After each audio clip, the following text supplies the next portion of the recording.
What's up, guys? Welcome to part 3 of my rewrite for Star Wars Episode 9, The Rise of Skywalker, or as I'm calling it in this rewrite, The Dawn of the Paladins. If you guys haven't seen parts 1 and 2 yet, then you should probably go check that out before watching this video. The links are in the description below. But if for whatever reason you guys don't have time to watch it, here's a quick recap of what happened so far. If you don't need the recap, you can skip to this time in the video. To help boost the First Order's numbers, Supreme Leader Kylo Ren makes a pact with an ancient race of alien conquerors known as the Yuuzhan Vong. With their help, Kylo Ren and the rest of the First Order overthrow Coruscant. The Chancellor is executed, and General Hux keeps the New Republic in line by holding the Senate hostage. Kylo Ren finds a secret door under the Jedi Temple on Coruscant, and he begins hunting for a legendary relic known as the Codex, which will help him open the door. Nobody knows why Kylo wants to open this door in the first place, but he's dead set on finding the Codex. After passing her trials, Luke knights Qi'ra as the first Grey Paladin, and they host a party for her on Kashyyyk, since that's where the Resistance has been hiding out for the past year. Sam finds out that General Emmett, a member of Resistance High Command, is a traitor, and he enables the First Order and the Yuuzhan Vong to launch a surprise attack on Kashyyyk. The Resistance escapes to Nal Hutta, but at the cost of Chewbacca staying behind and sacrificing himself so that the rest of his friends can have enough time to escape. They capture General Emmett, but Qi'ra and Luke have to stop Sam from beating Emmett to death over the loss of Chewbacca. Now, the Wookiees and the Resistance are on their way to Nal Hutta to seek sanctuary and to find the Pirate Queen, Maz Kanata, hoping that she can help lead them to the Codex before Kylo Ren. Okay, now that we got that squared away, let's move on to this rewrite. Act 2A. We open on the planet of Coruscant. Kylo Ren is standing inside the Senate's Communications Center, speaking to General Hux via hologram. Kylo informs Hux that he and a small warband are going hunting for the Codex on the planet Mustafar, and that the Supreme Council are going to stay on Coruscant and rule in his stead. Kylo Ren promises that when he returns, the galaxy will be forever changed for the better. Order will prevail, peace will be restored, and civilization will flourish. Once Kylo finishes speaking with Hux, he calls General Pryde and repeats the same message he gave Hux, except instead of telling him that they're going to go to the planet Mustafar, Kylo tells General Pryde that he's going to the planet Tython instead. We cut through a short montage where we see Kylo individually inform each of his generals of his plans, but he provides each of them with a different location. For those of you who have watched Game of Thrones, you'll probably recognize this strategy as a technique that Tyrion Lannister used in Season 2 to help weed out a spy amongst a small council. And that's basically what Kylo Ren is doing here with the Supreme Council. This scene is going to be really important down the line in part 4 of this rewrite, so be sure to keep this information in the back of your head. So, just as the meeting ends, a stormtrooper enters General Hux's office. We apprehended an intruder trying to gain access to the council chamber. He was trying to rescue the senators. We believe him to be an agent of the Resistance. The stormtrooper lays a blaster and a communicator onto Hux's desk. The general dismisses the trooper and looks down at the communicator. He smirks as an idea pops into his head. We cut to a blurry and distorted throne room. Sitting on a floating chair, Supreme Leader Kylo Ren looks like a dark and powerful king. Standing right beside him like a dutiful bodyguard is Darkside Qi'ra. A row of shackled Resistance fighters kneel in defeat before the two Dark Lords, with Kylo being the master and Qi'ra the apprentice. Kylo gives the order, and Qi'ra strikes up her red saber staff, executing the defenseless prisoners. The real Qi'ra wakes up with a cry, panicking as she realizes that the nightmare is over and she's still aboard the Millennium Falcon with her friends. She whispers to herself, "I'm one with the Force and the Force is with me. I'm one with the Force and the Force is with me." The Resistance arrive on Nal Hutta, a planet well known for being a safe haven for every kind of scum and fugitive in the galaxy. As the Falcon lands, the crew begin making their way through the sketchy streets as they pass through some mean-looking rascals and brigands. As they turn a corner, a pistol is suddenly aimed right at Sam's head. It's Zorii Bliss. Except, I want her to look a little different for this rewrite because I want her to be a Mandalorian instead of just a regular human being. So for the most part, Zorii Bliss is going to look the same way, just with a few tweaks to her armor design. Zori's introductory scene will still remain the same exact way that it is in the original film, except in this version, we find out that Sam used to be a member of Zori's crew of smugglers who are known as the Freeholders. And on top of that, Sam used to date Zorii, but Sam left both her and the Freeholders when he joined up with the crew of the Millennium Falcon after Han Solo settled his divorce with Leia and took up smuggling again. The Freeholders and the Falcon crew get into a brief skirmish, but it's quickly broken up by Maz Kanata, who calls off the Freeholders. Maz leads both the Freeholders and the crew of the Falcon to Lando Calrissian, who has become something of a crime lord godfather on Nal Hutta. He's not the ruthless murderer type of gangster, but Lando is more like Vito Corleone in that he gives favors in exchange for favors. Like the majority of Nal Hutta's inhabitants, Zorii pays tribute to Lando and works for him in exchange for all the favors that he does for Zorii and her crew. General Emmett is placed into Lando's custody, where Lando plans on punishing him for betraying his friends and allies. Afterwards, the leaders of the Resistance are granted an audience with Lando to discuss their next move. Sam breaks the news of Chewie's death to Lando and Maz, and they both take the Wookiees passing pretty hard. Having everything that they need, Finn tells Sam that Renegade Battalion is ready to move out and infiltrate Coruscant. Maz volunteers one of her best pirates, the Crimson Courser, to smuggle Renegade Battalion into Coruscant. Finn is grateful for the help, and without a moment to lose, the Crimson Courser loads up Titan Squad, Renegade Battalion, R2-D2, and C-3PO into his ship. The droids will share a heartfelt goodbye with Sam, Kira, and Luke before taking off into space with the rest of the task force. Lando and Maz are updated on the Resistance's mission to find the Codex. Luke tells Maz that he knows the Codex is kept by the Ancient Order of Wills, but they live somewhere deep in the unknown regions, and their location remains a mystery to him. He's hoping that Maz can help him out. She agrees that she is more versed in the unknown regions than probably anyone else alive, but the unknown regions are vast, and it would take months, maybe even years, to find the Wills without something to go off of. They can't just dive into the unknown regions blind. In order to save them precious time, the heroes are going to need exact coordinates, and there's only one person who can provide them with those coordinates. Who? You know who. Luke sighs and rubs his eyes stressfully. What's wrong? Luke tells everyone that they need to seek out Tor Valum. Maz explains that Tor Valum is a mysterious monster who lurks in the swamps of Nal Hutta. He is an oracle that is highly attuned to the Force, and who goes by many names, the Eye of Webbish Bog and the Immortal Oracle being some of his many titles. Tor Valum's origins, his affiliation with the Force, and his purpose in life are not really clear to anyone else, but what is clear is that Tor Valum is a notorious bargainer. Many residents of Nal Hutta will visit the creepy oracle whenever they are in need of Tor Valum's clairvoyance. But Tor Valum does nothing for free. He is a ruthless and greedy negotiator, demanding payment from his visitors in the form of priceless valuables. The Eye of Webbish Bog only promises to help others if they are willing to sacrifice something that is truly precious to them.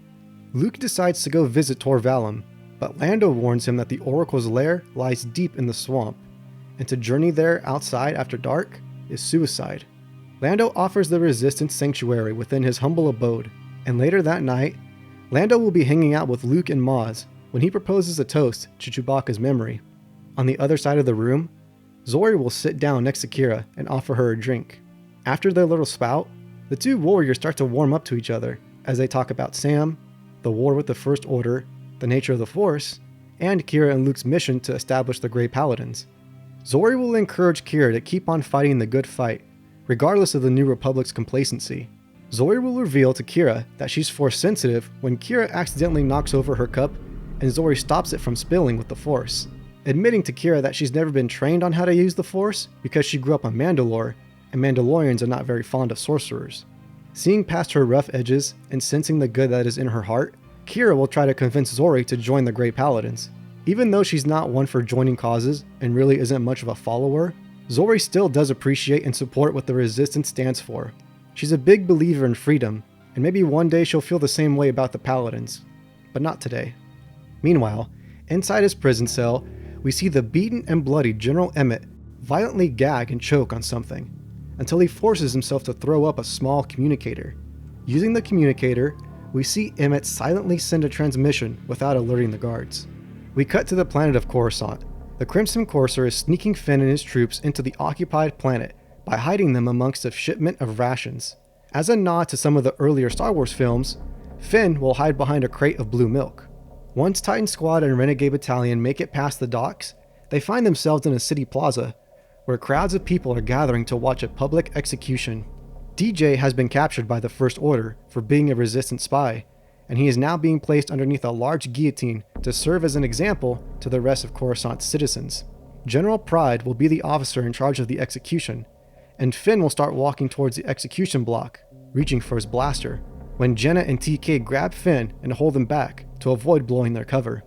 General Pryde will announce that DJ had been caught breaking into the Senate building in an attempt to rescue the hostages, and as a result, his penance is death. DJ is then decapitated by the laser guillotine, and Pryde will hold up his head to the rest of the crowd and announce, "Let that be a warning to you all. There will be no mercy, no forgiveness for any who defy the First Order." Finn gives a smoldering look towards General Pryde before moving on with the rest of the saboteurs to carry out their mission. We cut back to Nal Hutta. The crew of the Falcon wake up at the sight of a new dawn creeping over the marshes. Lando tells everyone that he arranged for his best driver, a fellow by the name of Babu Frick, to transport Kira and Luke to Tor Valum's lair. Luke insists that his piloting skills will be sufficient to traverse the swamps, but Lando disagrees. He says that the swamps can be unpredictable and fatal for even locals who are familiar with its terrain. You never know what kind of nasty surprises the bogs will have for you. So to ease Lando's worries, Luke accepts to ride with Lando's driver, Babu Frick. The Paladins will wait for Lando's driver in the hangar, and they are surprised when a little tiny alien hops onto the swamp speeder next to them like a cricket. Hello, hi, Babu Frick. The Paladins are surprised by the unexpected appearance of their driver, but Luke simply shrugs and hops into the speeder. Kira is a little nervous as she buckles up next to her master and looks at Babu Frick's rigging system. Babu Frick, are you sure you can get us to the Oracle? Babu Frick nods and responds in Huttese. Kira then looks at Luke. I have a bad feeling about this. Babu Frick laughs as he steps on the gas, driving out of the hangar like a bat out of hell. Despite being so tiny, Babu Frick is able to be a better pilot than most regular-sized people because he has a whole rigging system set up to where he has a miniature cockpit built into this driver's seat with dozens of contraptions coming out of it that allow Babu Frick to control the vehicle from his little cockpit. With the flick of a switch, he can apply the brakes, or if he wants to change gears, all he has to do is push a few buttons on his keypad.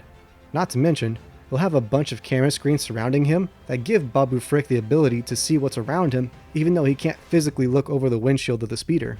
As they fly through the swamps, a giant snake will suddenly burst out of the murky water and try to attack the speeder.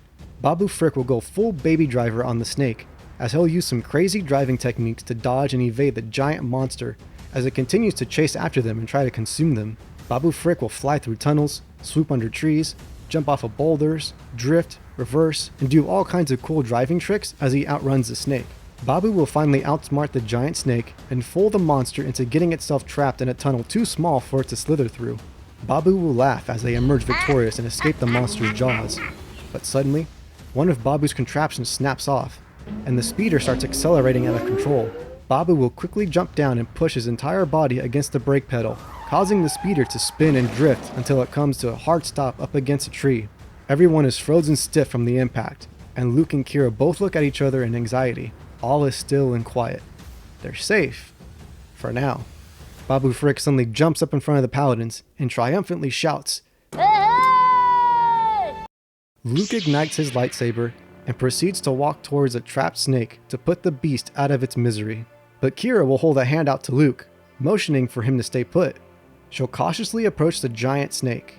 The snake lunges forward and tries to bite her as she draws near, but every time that it moves, it causes the snake even more pain, and Kira can see that a huge and nasty gash has been cut into the snake's side. Kira closes her eyes, links her mind with the snake's, and slowly walks up to the serpent as she holds her hand over the snake's wound and heals it with the force. The snake suddenly relaxes and becomes docile. It calmly looks over at Kira, and she uses the force to free the snake from the tunnel. With a parting glance, the snake quietly turns around and slithers back into the swamp, submerging below the water. A light smile spreads across Kira's face. In the midst of all the recent chaos, she's managed to at least momentarily push back the temptation of the dark side and was able to fully embrace the light side. And with that openness, Kira was able to forgive an enemy. She spared the snake's life, and not only that, she also healed it and set it free, and the reward was pure harmony. Luke comes up beside Kira and puts his hand on her shoulder. We'll make a paladin of you yet, kid. The paladins will then turn around to find themselves at the entrance of Tor Valum's lair. Babu Frick says that he'll stay with the speeder while they go inside and seek an audience with the Oracle. They enter a cave and emerge into a giant chasm whose only source of light is a crack up in the roof of the cave, where a little bit of sunlight is able to peek through the darkness. In the center of this chasm is a giant murky black pond. Surrounding the pond are stockpiles of treasure. Most of it isn't even money. There are ancient statues, relics, crystals, weapons, and many more antique collectibles.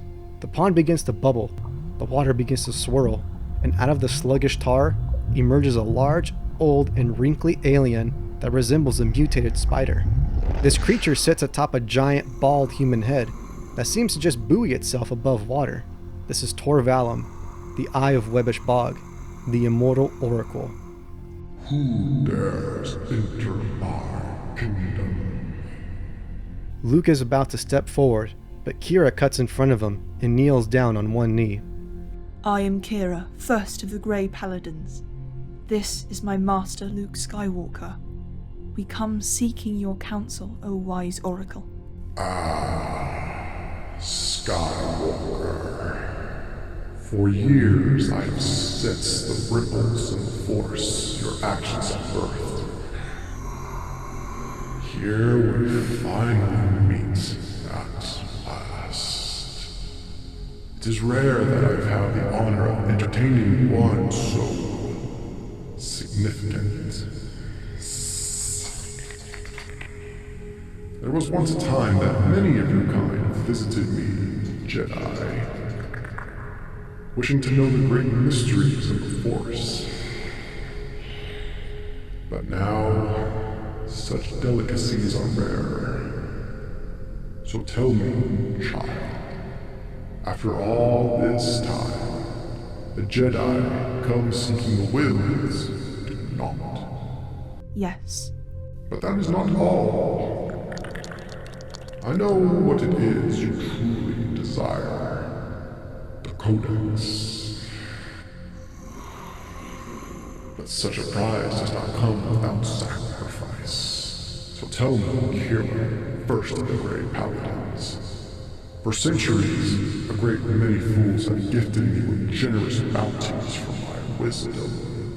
Of course, such knowledge is only worth the most exquisite of treasures. So what can you offer me in exchange for this service, little scavenger? Tor Valum leans in, and his spider legs begin hovering disturbingly over the two paladins. Dark ooze drips from his legs down onto the ground next to Kira. She tries to keep her composure and hide the expression of disgust on her face. Kira draws out the hilt of her lightsaber and opens it up, plucking out the blue kyber crystal inside. The glowing light from the crystal shines a small radiance upon Tor Valum's wrinkled face. His big black eyes widen as he looks at the crystal. As you well know, they say the strongest hearts are made of kyber.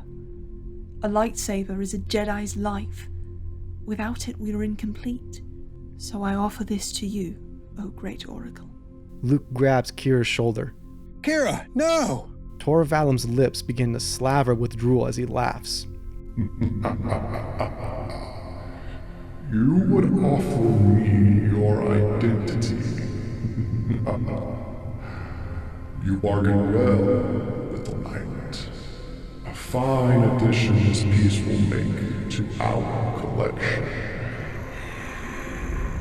The kyber crystal levitates towards Tor Valum as he force pulls it towards him. He plucks the crystal from the air and fondles it with all 6 of his spider legs, as if it's the last kyber crystal in existence and someone might try to take it from him. Wait, no, let me pay instead. The Eye of Webbish Bog has spoken. The answers you seek lie within the Aurora Nebula. There you will find the tree of creation. And to find the wills, you must pierce the heart. The paladins thank Tor Valum for his wisdom, and they turn to leave, but Tor Valum stops them. Since Kira gave Tor Valum such a priceless gem as a kyber crystal, he is willing to impart unto Kira a glimpse into her future, free of charge. Luke warns Kira not to fall for it. This is some kind of trick. But when the Eye of Webbish Bog tells Kira that her nightmares will go away if she accepts this vision, she agrees to take it, hoping to find some inner peace. Kira is suddenly overwhelmed with scenes playing out in her head. She sees herself in the Jedi Temple at Coruscant, suffocating Kylo Ren with a Force choke. Her eyes turn yellow with the dark side, and she kills Kylo Ren, snapping his neck. Sam tries to stop her, but she cuts him down with her lightsaber, killing him as well. Kira claims the Codex and becomes imbued in powerful white light as she unlocks her fullest potential. Kira then sees herself dressed in red regalia, looking down from a balcony in the Senate building as crowds of Coruscant citizens bow down before their new Empress. We then cut to Empress Kira standing in her room, alone. She has no father, no mother, no brothers, no children, no teacher, and no friends. The rage and the loneliness start to fester and swell up inside of her until she unleashes a tormented scream that is followed by a Force shockwave. Everything is destroyed in her path. The real Kira cries out in shock as the vision ends. She's sweating bullets and looks around frantically, feeling the ground to make sure that she's back in reality. Kira is terrified at what she just saw. Luke kneels down and comforts her while the Oracle chuckles at her and he submerges below water.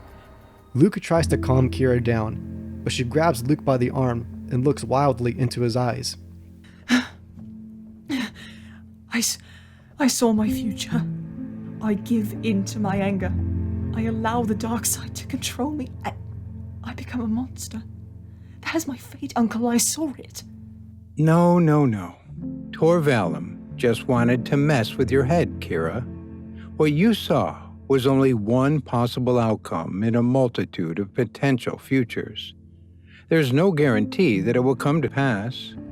The future is never set in stone. Only you have the choice to make it so. But it could still happen, right? Listen to me, Kira.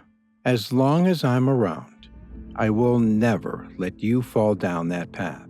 I promise you, you will not become a monster. Tor Valum is nothing but a greasy swindler.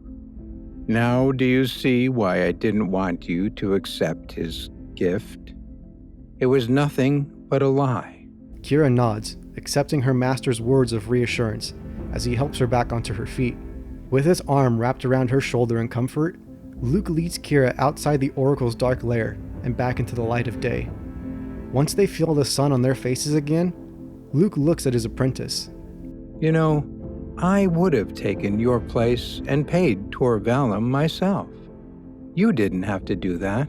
Kira stops and looks at her master. Kylo Ren once told me something. Let the past die.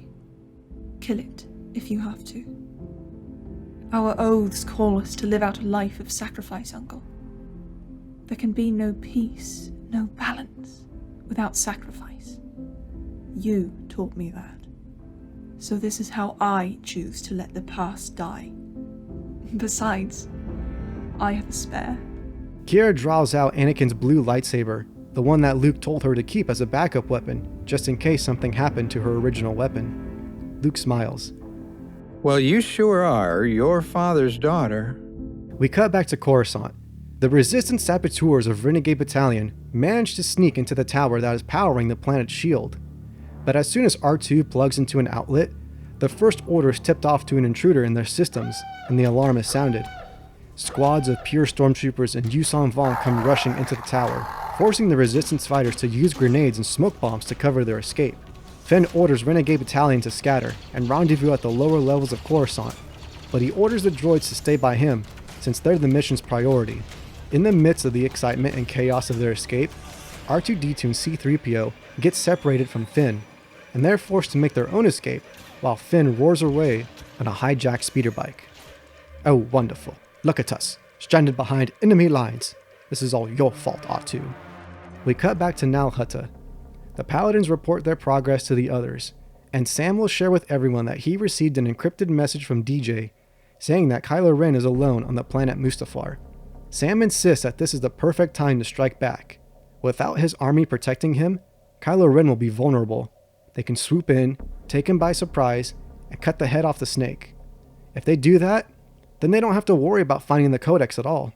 This leads to a debate between Sam and the Paladins, as the Paladins still think retrieving the Codex is the best plan. Sam points out that they won't even need the Codex, and that his plan will save them tons of time. Why try to beat your opponent at a race when you can jump them before the race even starts? Luke asks Sam if this intel is reliable, and Sam explains that it came from DJ, so he believes it to be trustworthy. That being the case, Luke discourages Sam from executing this plan because he's only using it as an excuse to take revenge on his brother. Sam is trying to mask his vendetta against Kylo as a strategic advantage for the Resistance, but Luke isn't fooled by it. He sees right past Sam's facade and scolds him for being an irresponsible leader, for prioritizing his own selfish wants over the needs of his followers. The Wookiees just sacrificed their homes for the Resistance, and Sam doesn't even seem to care. Their species is on the run now thanks to their involvement with the Resistance, and what do they get in return? Instead of getting reassurance and support, they're getting neglected, while Sam focuses solely on getting even with his brother Kylo. The anger starts to boil up inside of Sam as his secret quest to avenge his parents is exposed and brought to light. Sam throws in Luke's face that irresponsibility must run in the family, considering how selfish Luke was to go into hiding when everyone needed him most. We can tell that this hurts Luke's feelings, but he doesn't give up. Luke admits that Sam is right. Luke is weak and afraid, and that's something that he'll have to live with for the rest of his life. But Luke tells Sam that he wants Sam to be better than him, not just for the sake of the Resistance, but for his own sake. Sam stubbornly declares that he's going to Mustafar to ambush Kylo and assassinate him, with or without the Paladin's help. Kira and Luke reluctantly agree to accompany Sam and protect him, even though they don't agree with his plan. Luke mentions that he senses the dark side moving against them, and that he'd feel much better accompanying Sam to Mustafar rather than letting him go alone. Maz speaks up and says that she is going to join them on their trip to Mustafar, as they'll need all the help they can get to defeat Kylo Ren. Zori suddenly barges inside the room and interrupts the meeting, declaring that they're under attack from the First Order. How the hell did they find us? I am at... Our heroes rush outside to find dropships lowering Captain Phasma and her platoons of red stormtroopers down into the streets of Nal Hutta. Thanks to that hidden transmitter General Emmett had on him, the First Order was able to track their prey to Nal Hutta.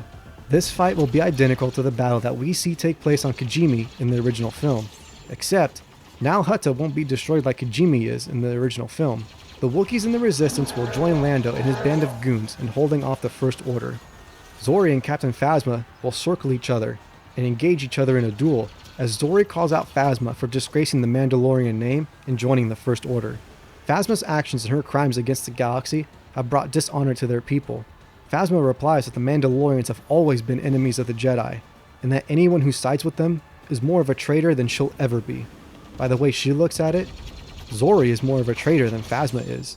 While this fight is going down, General Emmett will break out of his cell as he tries to run away down an alley. Both Lando and Sam will spot the traitor. Oh, no you don't. Sam's face will contort with rage as he aims his pistol at Emmett's back, but Lando beats him to the punch and shoots Emmett in the back, killing him on the spot. Sam rounds on Lando. Why did you do that? Lando looks at Sam with compassion, and he gently says, So you wouldn't have to. Sam's fist clenches, and he grits his teeth. You don't understand. Tears start to well up in his eyes. I needed to do that, he says. Lando places a hand over Sam's fist, staring into his eyes. No, you don't, son. Sam turns his head away as he tries to hide his tears from Lando. With a quick sniff and wipe of his eyes, Sam suppresses his sorrow and regains control of his emotions. At Lando's urging, our heroes will make their escape while the others will hold off the First Order.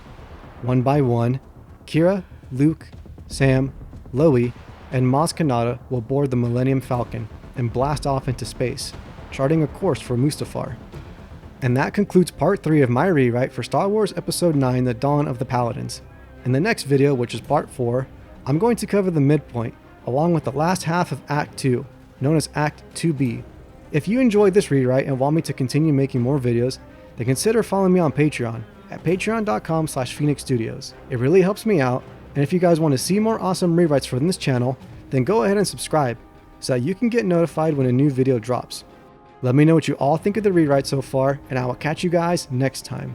May the Force be with you.